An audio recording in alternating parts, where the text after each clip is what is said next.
I recently posted a poll to see if any other skaters experience social anxiety like I do, and I was actually really surprised with the results. Wow, that's amazing.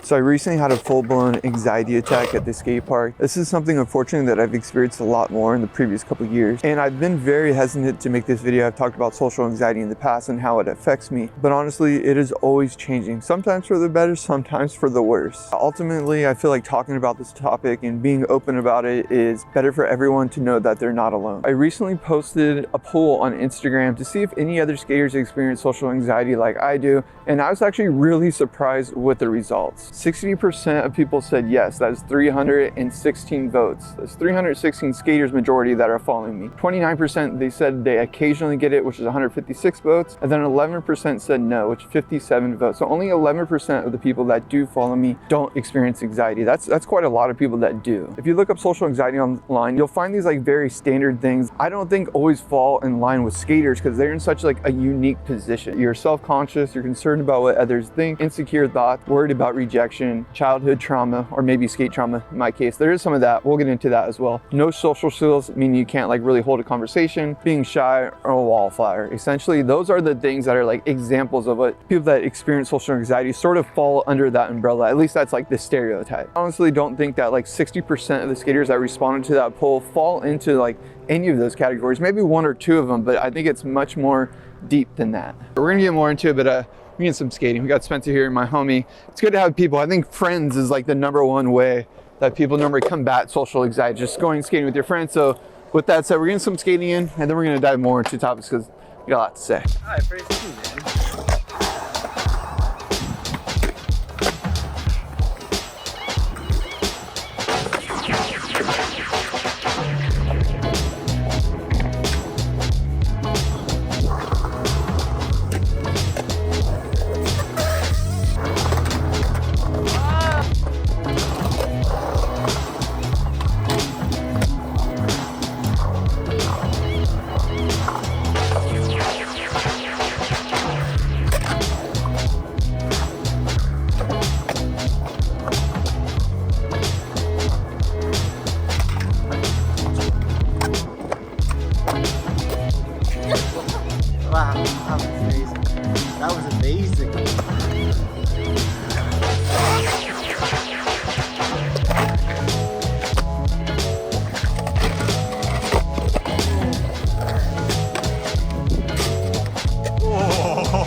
So the solution to social anxiety for a lot of skaters is just to skate with their friends and other local skaters. It makes things fun and easy to be in the moment regardless of what's going on. As you get older, that becomes more difficult because you have life responsibilities just like most of your peers. Making time to go skate can be pretty challenging in itself. And I don't think it's necessarily bad to care about others. I understand the sentiment of not being concerned about what others think, but it's not always that simple. If you're a shitty person saying mean things, it's pretty easy for me to not care about what you're saying or what you think. But on the other hand, I do care about people in general, and I want to spread positivity and kindness. So I don't think it's necessarily bad to care about what others think. I don't care if someone is just like really mean and like spreading negativity. Like I don't care what they say or think. Someone I meet at the skate park, for example, I do care because I always just want to spread kindness and positivity. So I think there's not always a bad thing about caring what other people think.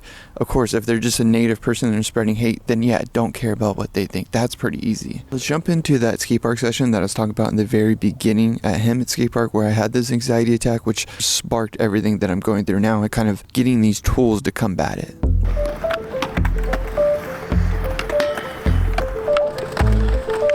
I have this problem. I can't skate in front of tons of people. I don't know what it is, but I went to the bowl section and started skating a little bit. There's like a couple homies just chilling over there, and then all of a sudden like put my headphones on, started in the groove, and like looked up and there's like 25 people just sitting there. And I'm sure like not for bad reasons, probably for good reasons, you know, but I just, yeah, social. Yo, maybe it's just like since my injury, I don't know what it is. I have like, I don't know, it's funny, someone on the last video commented like social anxiety isn't real. That's what, it's always awkward with like these situations. Like I want to step away and just talk to you and be vulnerable and authentic, but like someone might portray this as like looking for attention, or it's not real and what I'm experiencing isn't real, like anxiety isn't real. But yeah, I gotta leave the park. There's way too many people here. I'm gonna go with my friends. I'm confident on my skateboard, like I feel fine skating. It's just, I don't know, I want to be in my own space. I can't get into my own mindset, and I think that's out of courtesy too. Like I want to respect people and like applaud them and like be grateful for them if they come up and they're stoked on the channel. Like of course I want to spend time and talk to them. So yeah. So after this incident at the skate park at Hammett Park, being in the big crowd and everything, I started to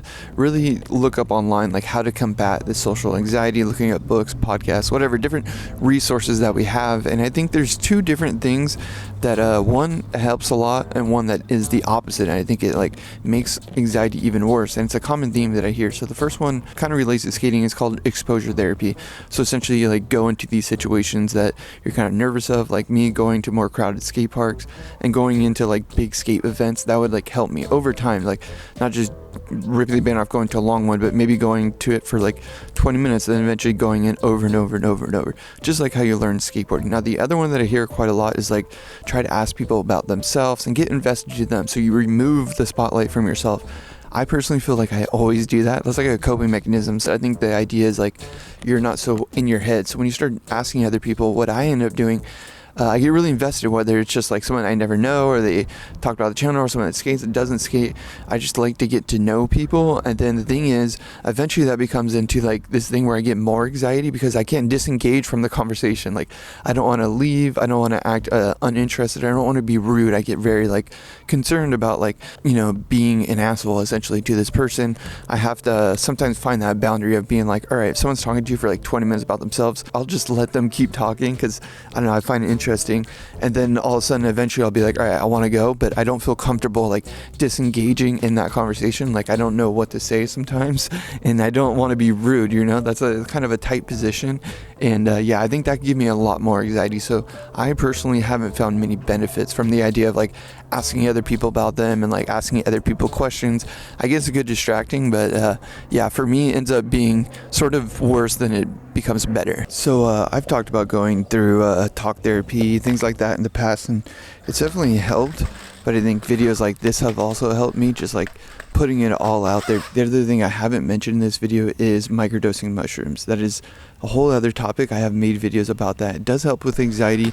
However, it can be very costly. So that's one thing with that, using medicine or anything like that, is like it's great to kind of get you out of that place, but eventually you want to be able to have those tools, at least me personally, without having any kind of external need, meaning I don't need medicine, I don't need to like do anything else. Of course you need to do certain things, like getting exercise is really good, but the point is like not having to depend on medicine for me is like a really powerful thing to be able to eventually get to. So yeah, obviously you can do things like that, and they're not all bad. Like microdosing mushrooms, I'm a big fan of. I think it's really good, and ultimately those are healthy things you can do. There's a lot of unhealthy things that a lot of people do, like drinking alcohol. I think that's one of the most common things. I think people drink alcohol, generally speaking, so they can take away that social anxiety, and then in the long run they get more anxiety once like they wake up the next day or whenever that alcohol wears off. So yeah, there's a lot of unhealthy ways to deal with anxiety, and there's a lot of healthy ways. I think for me, it's been a combination of different things. Ultimately, I just want to get to a place where I fully understand when it's happening, why it's happening, what's triggering it, and how to deal with it in the moment, no matter what. So speaking of triggering it, I actually made a list. So I've been trying to be very observative with my own actions. So I think the first thing is obviously my recent slam. It plays sort of like an unconscious factor. I think I'm more confident on my board. I feel like I'm skating decently again. I feel good on my board, but I think the slam does play like a trauma factor. The other thing is family events. There has been a lot of different family events going on right now. There's been I don't want to go too personally into the details. I guess there's been some family trauma, not troubles, that's not right the word, unfortunate events that just happen with any family. So those things also play effect, because I think like when you're out skating, sometimes you can like almost feel this sense of guilt, like you shouldn't be there, you should be doing something else, although there's sometimes nothing else you can do, and you just get into that place of like not being concerned. But it can be kind of hard, even though most people do go skate to get into that place. It can be difficult, and it can provoke some anxiety at times if there's a lot of different family things going on at home. The third one that kind of messes with me, and I mentioned it, is just, I don't know how else to say this, but like being an empath and like really caring for other people, wanting to be nice, wanting to be considerate, and talk to people no matter what. Those three things are kind of like my triggers. That's what I've identified. And you know, it's not always even the big crowds or tons of people, because I've talked in front of like hundreds of people at a time, but it's just those weird certain little microscopic things that trigger it. And I think now that I can see what's triggering it, hopefully I'll be able to manage it better. So yeah, ultimately I want to end this video with just spreading that you're not alone if you do experience social anxiety. If you don't, it's all good. Now hopefully this informs you, if you don't, what it's like if you do. If you have any advice on how to combat social anxiety, or for skaters or anything like that in general that related to this video and the community here on YouTube, please leave them down below.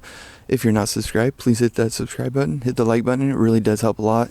And I love y'all. Appreciate you. See you in the next video with more skating. Mash.